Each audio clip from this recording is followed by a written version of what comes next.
Kannada cinema ಅಂದ್ರೆ ಎಷ್ಟೊಂದು ಅಸಹನೆ ಯಾಕೆ? ರಿಷಬ್ ಶೆಟ್ಟಿ ವಿರುದ್ಧ ತೆಲುಗು ರಾಜ್ಯಗಳಲ್ಲಿ ಆಕ್ರೋಶ. ಬಾಯ್ಕಾಟ್ ಕಾಂತಾರ ಟ್ರೆಂಡ್ ಮಾಡ್ತಾ ಇರುವಂತಹ ತೆಲುಗು ಭಾಷಿಕರು ನಮ್ಮ ರಿಷಬ್ ಶೆಟ್ಟಿ ಕನ್ನಡ ಮಾತನಾಡಿದ್ದೇ ತಪ್ಪಾ? ನೆನೆ ಹೈದರಾಬಾದ್ ನಲ್ಲಿ ನಡೆದಿದ್ದಂತಹ ಕಾಂತಾರ ಪ್ರೀ ರಿಲೀಸ್ ಈವೆಂಟ್ ನಡೆದಿತ್ತು ನೆನೆ.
ಕನ್ನಡಿಗರು ಕನ್ನಡ ಸಿನಿಮಾ ಅಂದ್ರೆ ಎಷ್ಟೊಂದು ಅಸಹನೆ ಯಾಕೆ? ರಿಷಬ್ ಶೆಟ್ಟಿ ವಿರುದ್ಧ ತೆಲುಗು ರಾಜ್ಯಗಳಲ್ಲಿ ಆಕ್ರೋಶ ಹೆಚ್ಚಾಗ್ತಾ ಇದೆ. ಬಾಯ್ಕಾಟ್ ಕಾಂತಾರ ಟ್ರೆಂಡ್ ಮಾಡ್ತಾ ಇರುವಂತಹ ತೆಲುಗು ಭಾಷಿಕರು ನಮ್ಮ ರಿಷಬ್ ಶೆಟ್ಟಿ ಕನ್ನಡ ಮಾತನಾಡಿದ್ದೇ ತಪ್ಪಾ?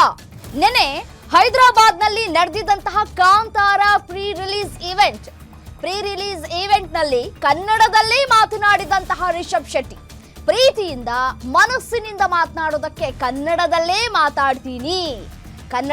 ಮಾತಾಡ್ತೀನಿ ಅಂತ ಹೇಳಿದ್ದಂತಹ ರಿಷಬ್ ಶೆಟ್ಟಿ ತಪ್ಪಾಗಿದ್ರೆ ತೊಂದರೆಯಾದ್ರೆ ಜೂನಿಯರ್ NTR ಹೇಳ್ತಾರೆ ಅಂತಿದ್ದಂತಹ ರಿಷಬ್ ಇದನ್ನೇ ಅಸ್ತ್ರವನ್ನಾಗಿ ಮಾಡಿಕೊಂಡಿರುವಂತಹ ತೆಲುಗು ಸಿನಿಮಾ ಫ್ಯಾನ್ಸ್ ರಿಷಬ್ ಶೆಟ್ಟಿ ತೆಲುಗಿನಲ್ಲಿ ಮಾತನಾಡಿಲ್ಲ ಅಂತ ಹೇಳಿ ಆಕ್ರೋಶವನ್ನ ವ್ಯಕ್ತಪಡಿಸ್ತಾ ಇದ್ದಾರೆ. ಸೋಷಿಯಲ್ ಮೀಡಿಯಾದಲ್ಲಿ ಬಾಯ್ಕಾಟ್ ಕಾಂತಾರ ಅಂತ ವೈರಲ್ ಮಾಡ್ತಾ ಇದ್ದಾರೆ.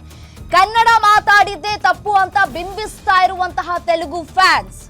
ಹಾಗಿದ್ರೆ ತೆಲುಗಿನ ಭಾಷಿಕರು ಬಂದು ಕರ್ನಾಟಕದಲ್ಲಿ ನಮ್ಮ ಬೆಂಗಳೂರಿನಲ್ಲಿ ತಮ್ಮ ಸಿನಿಮಾವನ್ನ ಪ್ರಚಾರ ಮಾಡುವಂತಹ ಸಂದರ್ಭದಲ್ಲಿ ತೆಲುಗು ಭಾಷೆಯನ್ನ ಬಳಕೆ ಮಾಡಿದಾಗ ನಾವು ಕೂಡ ಬಾಯ್ಕಟ್ ಅಂತ ಹೇಳ್ಬೇಕಲ್ವಾ?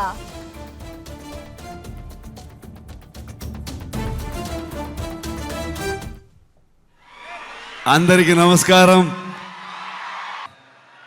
ಮನಸ್ಸಿಂದ ಮಾತಾಡಬೇಕು, ಹಾಗಾಗಿ ನಾನು ಕನ್ನಡದಲ್ಲೇ ಮಾತಾಡ್ತೀನಿ. ಏನಾದರೂ ಗೊತ್ತಾಗಿಲ್ಲ ಅಂತಂದರೆ ನನ್ನ ಸಹೋದರ ನಿಮ್ಗೆ ಟ್ರಾನ್ಸ್ಲೇಟ್ ಮಾಡಿಬಿಡ್ತಾರೆ ಅದನ್ನ.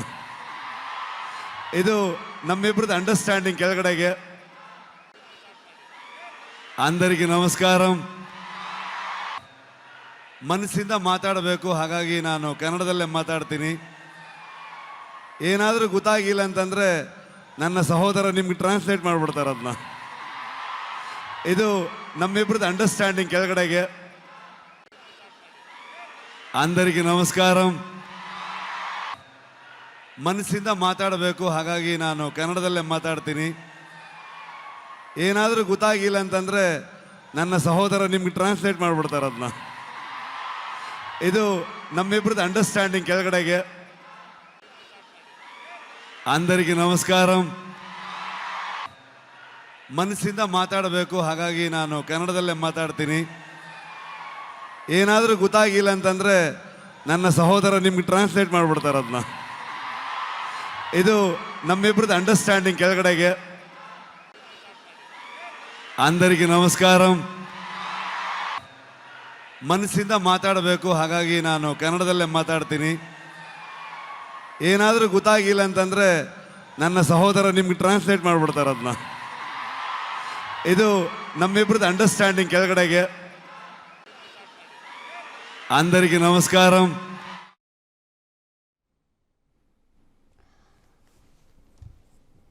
ದೃಶ್ಯಾವಳಿಗಳಲ್ಲಿ ಗಮನಿಸ್ತಾ ಇದ್ದೀರಿ ಬಾಯ್ಕಾಟ್ ಕಾಂತಾರ ಅಂತ ಹೇಳಿ ಯಾವ ರೀತಿಯಾಗಿ ಮೆನ್ಷನ್ ಮಾಡಿದ್ದಾರೆ ಅಂತ ಹೇಳಿ. The Telugu audience will not support for the Kantara ಅಂತ ಹೇಳಿ ಮೆನ್ಷನ್ ಮಾಡಿದ್ದಾರೆ. ಸೊ ಪರವಾಗಿಲ್ಲ, ನಿಮ್ಮ ಭಾಷೆಯಲ್ಲೇ ಕೂಡ ಅವರು ಮೊದಲಿಗೆ ನಿಮ್ಮ ಭಾಷೆಯಲ್ಲೇ ಮಾತನಾಡಿದ್ದಾರಲ್ಲ, ಅಂದರಿಕಿ ನಮಸ್ಕಾರಂ ಅಂತ ಹೇಳಿದ್ದಾರಲ್ಲ, ಅದು ತೆಲುಗು ಭಾಷೆ ಅಲ್ವಾ? ಅದು ಕನ್ನಡ ಭಾಷೆನಾ? ನಾವು ಕರ್ನಾಟಕದವರು ನಮಗೆ ಹೇಗೆ ಬೇಕು ಆ ಭಾಷೆಯಲ್ಲಿ ಆ ಭಾಷೆಯನ್ನ ಬಳಕೆ ಮಾಡೋದು ತಪ್ಪ. ಟ್ರೆಂಡಿಂಗ್ ವಿತ್ ಅಣ್ಣಾಮಲೈ ಕನ್ನಡ ವಿಜಯ್ ಅಣ್ಣ. ಟ್ರೆಂಡಿಂಗ್ ಇನ್ ಎಂಟರ್ಟೈನ್ಮೆಂಟ್ ಬಾಯ್ಕಟ್ ಕಾಂತಾರ ಚಾಪ್ಟರ್ 1 ಅಂತ ಹೇಳಿ ಮೆನ್ಷನ್ ಮಾಡಿದ್ದಾರೆ. ಹಾಗಾದ್ರೆ ಬೇರೆ ಬೇರೆ ಭಾಷೆಯವರು ಬಂದು ಎಕ್ಸ್ಪೆಷಲಿ ತೆಲುಗು ಭಾಷೆಯವರು ಬಂದು ಕರ್ನಾಟಕದಲ್ಲಿ ತಮ್ಮ ಸಿನಿಮಾವನ್ನ ಪ್ರಚಾರ ಮಾಡುವಂತಹ ಸಂದರ್ಭದಲ್ಲಿ ತೆಲುಗು ಭಾಷೆಯನ್ನ ಬಳಕೆ ಮಾಡ್ತಾರಲ್ಲ, ಆಗೆಲ್ಲ ನಾವು ಕನ್ನಡಿಗರು ಬಾಯ್ಕಟ್ ತೆಲುಗು ಸಿನಿಮಾ ಅಂತ ಹೇಳಿ ನಾವು ಇಲ್ಲಿ ಬಾಯ್ಕಟ್ ಮಾಡಿದ್ರೆ ನಿಮ್ಮ ಗತಿ ಅದೋ ಗತಿ. ಯಾಕೆಂತಂದ್ರೆ ಇಡೀ ಸಿನಿಮಾ ಇಂಡಸ್ಟ್ರಿಗೆ ಗೊತ್ತು, ಕರ್ನಾಟಕದಲ್ಲಿ ಎಕ್ಸ್ಪೆಷಲಿ ಬೆಂಗಳೂರಿನಲ್ಲಿ ಅತಿ ಹೆಚ್ಚು ಸಿನಿಮಾ ಪ್ರದರ್ಶನವಾಗುತ್ತೆ. ಬೇರೆ ಭಾಷೆಯ ಸಿನಿಮಾಗಳು ಅತಿ ಹೆಚ್ಚು ಕಲೆಕ್ಷನ್ ಆಗೋದು ಇಲ್ಲಿಯೇ ಅಂತ ಹೇಳಿ ಗೊತ್ತಿದ್ದು ಮೂರ್ಖರ ರೀತಿಯಾಗಿ ವರ್ತಿಸ್ತಾ ಇದ್ದಾರೆ ಅಂತಂದ್ರೆ ಇಂಥವ್ರಿಗೆ ಏನ್ ಹೇಳೋದಕ್ಕೆ ಸಾಧ್ಯ ಹೇಳಿ? ಕನ್ನಡ ಭಾಷೆಯಲ್ಲಿ ಕನ್ನಡ ಭಾಷೆಯನ್ನ ಬಳಕೆ ಮಾಡ್ಕೊಂಡಿದ್ದಕ್ಕೆ ಹೌದು, ಕನ್ನಡದಲ್ಲಿ ನಾವು ಮಾತನಾಡುವಂತಹ ಸಂದರ್ಭದಲ್ಲಿ ನಿರರ್ಗಳವಾಗಿ ನಾವು ಕನ್ನಡವನ್ನ ಮಾತಾಡಬಹುದು. ಇನ್ ಕೇಸ್ ತೆಲುಗು ಭಾಷೆಯಲ್ಲಿ ಮಾತಾಡಿ ಏನಾದ್ರೂ ಹೆಚ್ಚು ಕಮ್ಮಿ ಆಗಿ ಬೇರೆ ಪದವನ್ನ ಬಳಕೆ ಮಾಡಿದಂತಹ ಸಂದರ್ಭದಲ್ಲಿ ಇವನಿಗೆ ತೆಲುಗು ಮಾತಾಡಕ್ ಬರೋದಿಲ್ಲ, ಯಾಕೆ ತೆಲುಗು ಮಾತನಾಡಬೇಕಾಗಿತ್ತು ಇವನು ಅಂತ ಹೇಳಿ ಆಗ ಒಂದು ರೀತಿಯಾದಂತಹ ಟ್ರೋಲ್ ಅನ್ನ ಮಾಡ್ತೀರಿ. ಈಗ ನಿಮ್ಮ ಭಾಷೆಯಲ್ಲಿ ಮಾತನಾಡದೇ ಇರುವ ಹಿನ್ನೆಲೆಯಲ್ಲಿ ಈಗ ನೀವು ಬಾಯ್ಕಟ್ ಕಾಂತಾರ ಚಾಪ್ಟರ್ 1 ಅಂತ ಹೇಳಿ ಇದೀಗ ನೀವೆಲ್ಲರೂ ಕೂಡ ಹೇಳ್ತಾ ಇದ್ದೀರಿ. ಹಾಗಿದ್ರೆ ನೀವು ಯಾರು ಸಿನಿಮಾ ಅಭಿಮಾನಿಗಳಲ್ಲ, ಮೂರ್ಖರು ನೀವು. ಕರ್ನಾಟಕಕ್ಕೆ ಬರೋ ಪರಭಾಷೆ ನಟರು ತಮ್ಮದೇ ಭಾಷೆಯಲ್ಲಿ ಮಾತಾಡ್ತಾರೆ. ಪುಷ್ಪಾ ಟೈಮಲ್ಲಿ ಅಲ್ಲು ಅರ್ಜುನ್ ತೆಲುಗಿನಲ್ಲಿ ಮಾತನಾಡಿದ್ರಲ್ಲ, ತಮಿಳು ನಟರು ಕೂಡ ಬೆಂಗಳೂರಿಗೆ ಬಂದು ತಮಿಳಿನಲ್ಲೇ ಮಾತಾಡ್ತಾರೆ. ನಟ ರಾಮ್ ಚರಣ್ ಸೇರಿ ಹಲವು ನಟರು ತೆಲುಗಿನಲ್ಲೇ ಮಾತನಾಡ್ತಾರೆ.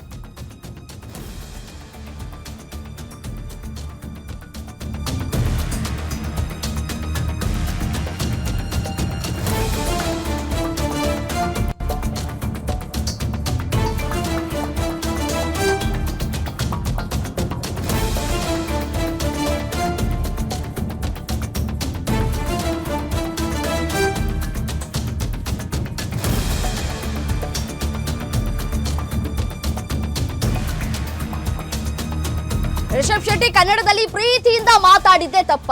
ಕನ್ನಡದಲ್ಲಿ ಮಾತನಾಡಿದ್ದಕ್ಕೆ ಸಿನಿಮಾ ಬಾಯ್ಕಟ್ ಅಂತಿರೋದು ಯಾಕೆ? ಬೆಂಗಳೂರಿನಲ್ಲಿ ನೂರಾರು ಶೋಗಳು ತೆಲುಗು ಸಿನಿಮಾ ಪ್ರದರ್ಶನ ಕಾಣುತ್ತೆ. ಈಗ ನಮ್ಮ ಹೆಮ್ಮೆಯ ಕನ್ನಡ ಸಿನಿಮಾ ಬಾಯ್ಕಟ್ ಅಂತಿರೋದು ಸರಿನಾ? ಕನ್ನಡ ಮಾತಾಡಲ್ಲ ಅಂತ ನಾವು ಬೇರೆ ಸಿನಿಮಾ ಬಾಯ್ಕಟ್ ಮಾಡ್ತೀವಾ? ಕನ್ನಡಿಗರೇ ಏಳಿ ಎದ್ದೇಳಿ, ಕನ್ನಡ ನಟ ರಿಷಬ್ ಶೆಟ್ಟಿ ಪರ ನಿಲ್ಲಿ. ನಮ್ಮ ಹೆಮ್ಮೆಯ ಕಾಂತಾರ ಸಿನಿಮಾ ಪರ ನಿಲ್ಲುವ ಟೈಮ್ ಈಗ ಬಂದಿದೆ. ಏನು ಇದೇ ವಿಚಾರಕ್ಕೆ ಸಂಬಂಧಪಟ್ಟಂತೆ ಮತ್ತಷ್ಟು ಡೀಟೇಲ್ಸ್ ಕೊಡ್ತಾ ಹೋಗ್ತಾರೆ. ಲಕ್ಷ್ಮೀನಾರಾಯಣ್ ನೇರ ಸಂಪರ್ಕದಲ್ಲಿ ಜಾಯಿನ್ ಆಗಿದ್ದಾರೆ, ಸಿನಿಮಾ ಬ್ಯೂರೋ ಹೆಡ್. ಲಕ್ಷ್ಮೀನಾರಾಯಣ್, ನಿಜಕ್ಕೂ ಇದು ಖಂಡನೀಯ.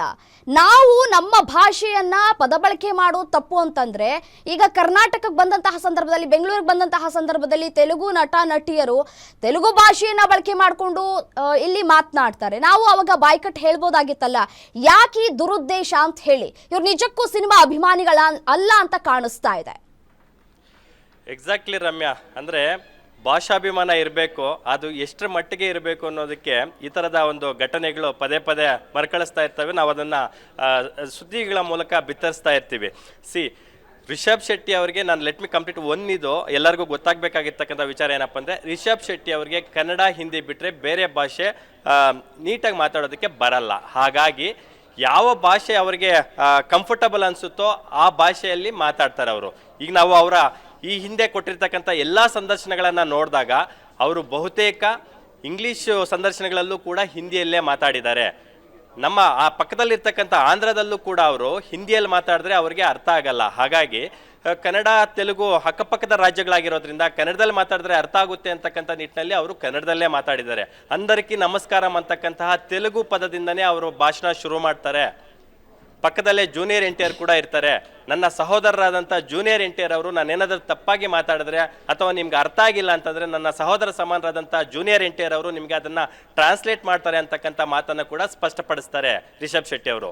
ಅದರ ಹೊರತಾಗಿಯೂ ಕೂಡ ತೆಲುಗು ಮಂದಿ ಈಗ ಬಾಯ್ಕಾಟ್ ಕಾಂತಾರ ಸಿನಿಮಾ ಅಂತ ಮಾಡ್ತಾ ಇರ್ತಕ್ಕಂಥದ್ದು ನಿಜಕ್ಕೂ ಅಸಮಂಜಸ ಅಥವಾ ಒಂದಂಥ ಅವೈಜ್ಞಾನಿಕ ಅಂತಂದೇ ಹೇಳ್ಬೋದು. ಬಹುಶಃ ಅವರಿಗೆ ಕಾಂತಾರ ಸಿನಿಮಾ ಪಾರ್ಟ್ 1 ದೊಡ್ಡ ಮಟ್ಟದ ಸಕ್ಸಸ್ ಸಿಕ್ಕಿರೋದನ್ನ ಸಹಿಸ್ಕೊಳ್ಳೋಕ್ಕಾಗದೆ ಈ ಥರದ ಒಂದು ನೆಗೆಟಿವ್ ಕ್ಯಾಂಪೇನ್ ಮಾಡೋದಕ್ಕೆ ಮುಂದಾಗಿರ್ಬೋದು. ಯಾಕಂತಂದರೆ ಬರೀ 2.5-3 ಕೋಟಿಗೆ ಡಿಸ್ಟ್ರಿಬ್ಯೂಷನ್ ರೈಟ್ಸ್ ತಗೊಂಡೋದಂತಹ ಗೀತಾ ಆರ್ಟ್ಸ್ನ ಅಲ್ಲು ಅರ್ಜುನ್ ಅವರ ತಂದೆ ಅಲ್ಲು ಅರವಿಂದ್ ಅವರು ಅದನ್ನ 30 ಕೋಟಿಗೂ ಅಧಿಕ ದುಡ್ಡನ್ನ ಗಳಿಸ್ತಾರೆ ಬಾಕ್ಸ್ ಆಫೀಸ್ ಕಲೆಕ್ಷನ್ ಅಲ್ಲಿ ಆಂಧ್ರ ಮತ್ತೆ ತೆಲಂಗಾಣದಿಂದ. ಹಾಗಾಗಿ ಈಗ ಕಾಂತಾರ ಚಾಪ್ಟರ್ 1 ಸಿನಿಮಾನ ಬರೋಬ್ಬರಿ 100 ಕೋಟಿಗೆ ಆಂಧ್ರ ಮತ್ತು ತೆಲಂಗಾಣ ಡಿಸ್ಟ್ರಿಬ್ಯೂಷನ್ ರೈಟ್ಸ್ ಅನ್ನ ಖರೀದಿ ಮಾಡಿದೆ. ಅದು ಪ್ರತಿಷ್ಠಿತ ಡಿಸ್ಟ್ರಿಬ್ಯೂಷನ್ ಸಂಸ್ಥೆ. ಹಾಗಾಗಿ ಅಲ್ಲಿ ಈಗ ಪ್ರೆಸೆಂಟ್ ಕಳೆದ ವಾರ DCM ಆಗಿರ್ತಕ್ಕಂತಹ ಪವನ್ ಕಲ್ಯಾಣ್ ಅವರ ಓಜೆ ಸಿನಿಮಾ ರಿಲೀಸ್ ಆಗಿದೆ. ಹಾಗಾಗಿ ನಮ್ಮ ಹೀರೋ ಸಿನಿಮಾಗೆ ಎಲ್ಲಿ ಎಫೆಕ್ಟ್ ಆಗುತ್ತೋ ಅಂತಕ್ಕಂಥ ನಿಟ್ಟಿನಲ್ಲಿ ನೆಗೆಟಿವ್ ಕಂಪೇನ್ ಮಾಡೋದಕ್ಕೆ ಮುಂದಾಗಿರ್ಬೋದು ಅಂತಕ್ಕಂಥದ್ದು ಇಲ್ಲಿ ನಮಗೆ ಮೇಲ್ನೋಟಕ್ಕೆ ಕಂಡು ಬರ್ತಾ ಇರ್ತಕ್ಕಂಥದ್ದು. ನಾವು ಅದೇ ವಿಚಾರವನ್ನು ತಗೊಳ್ಳೋದಾದ್ರೆ ಈ ಹಿಂದೆ ಪುಷ್ಪ ಸಿನಿಮಾ ಪ್ರಮೋಷನ್ಸ್ಗೆ ನಮ್ಮ ಬೆಂಗಳೂರಿಗೆ ಬರ್ತಾರೆ ನಟ ಅಲ್ಲು ಅರ್ಜುನ್ ಅವರು ತೆಲುಗಲ್ಲೇ ಮಾತಾಡ್ತಾರೆ. ಯಾಕಂದ್ರೆ ಅವ್ರಿಗೆ ಕನ್ನಡ ಬರಲ್ಲ, ಅವರಿಗೆ ಮೋರ್ ಕಂಫರ್ಟಬಲ್ ತೆಲುಗು ಇಂಗ್ಲೀಷು. ಹಾಗಾಗಿ ಇಂಗ್ಲೀಷು ಮತ್ತು ತೆಲುಗನ್ನ ಬಳಸಿ ಮಾತಾಡ್ತಾರೆ. ಇಲ್ಲಿಗೆ ಕಮಲ್ ಹಾಸನ್ ಅವರು ಬರ್ತಾರೆ. ಕಮಲ್ ಹಾಸನ್ ಅವ್ರಿಗೆ ಕನ್ನಡ ಇಂಡಸ್ಟ್ರಿ ಬಗ್ಗೆ ತುಂಬ ಒಳ್ಳೆ ಒಪಿನಿಯನ್ ಇದೆ. ಕನ್ನಡ ಇಂಡಸ್ಟ್ರಿಯಲ್ಲಿ ಸಾಕಷ್ಟು ಸಿನಿಮಾಗಳನ್ನು ಮಾಡಿದ್ದಾರೆ. ಕನ್ನಡದ ಹೀರೋಗಳು ಟೆಕ್ನಿಷಿಯನ್ಸು ಸ್ನೇಹಿತರಿದ್ದಾರೆ. ಆದಾಗ್ಯೂ ಕೂಡ ಇವತ್ತಿಗೂ ಕೂಡ ಕಮಲ್ ಹಾಸನ್ ಅವರು ತಮಿಳಲ್ಲೇ ಬೆಂಗಳೂರಲ್ಲಿ ಸಿನಿಮಾ ಪ್ರಮೋಷನ್ಸ್ಗಳನ್ನು ಮಾಡ್ತಾರೆ. ಒಂದು ದಿನಾನೂ ಕನ್ನಡದಲ್ಲಿ ಮಾತಾಡಿಲ್ಲ. ಹೀಗಿರುವಾಗ ನಮ್ಮ ನಟ ಆಂಧ್ರದಲ್ಲಿ ಯಾಕೆ ಕನ್ನಡ ಮಾತಾಡಬಾರ್ದು ಅಂತಕ್ಕಂಥ ಪ್ರಶ್ನೆ ಕೂಡ ನಾವು ಕೇಳ್ಬೋದು. ಅದೇ ಅಲ್ಲದೆ ತಮಗೆ ಬರ್ತಕ್ಕಂಥ ಭಾಷೆಯಲ್ಲಿ ಅದನ್ನು ಕನ್ವೆ ಮಾಡೋದ್ರಲ್ಲಿ ತಪ್ಪೇನಿದೆ. ಪಕ್ಕದಲ್ಲೇ ಇರ್ತಕ್ಕಂಥ ಜೂನಿಯರ್ NTR ಅವರು ಒಂದು ಮಾತು ಹೇಳ್ತಾರೆ. ನಮ್ಮ ತಾಯಿಯವ್ರದ್ದು ಕೂಡ ಕುಂದಾಪುರ.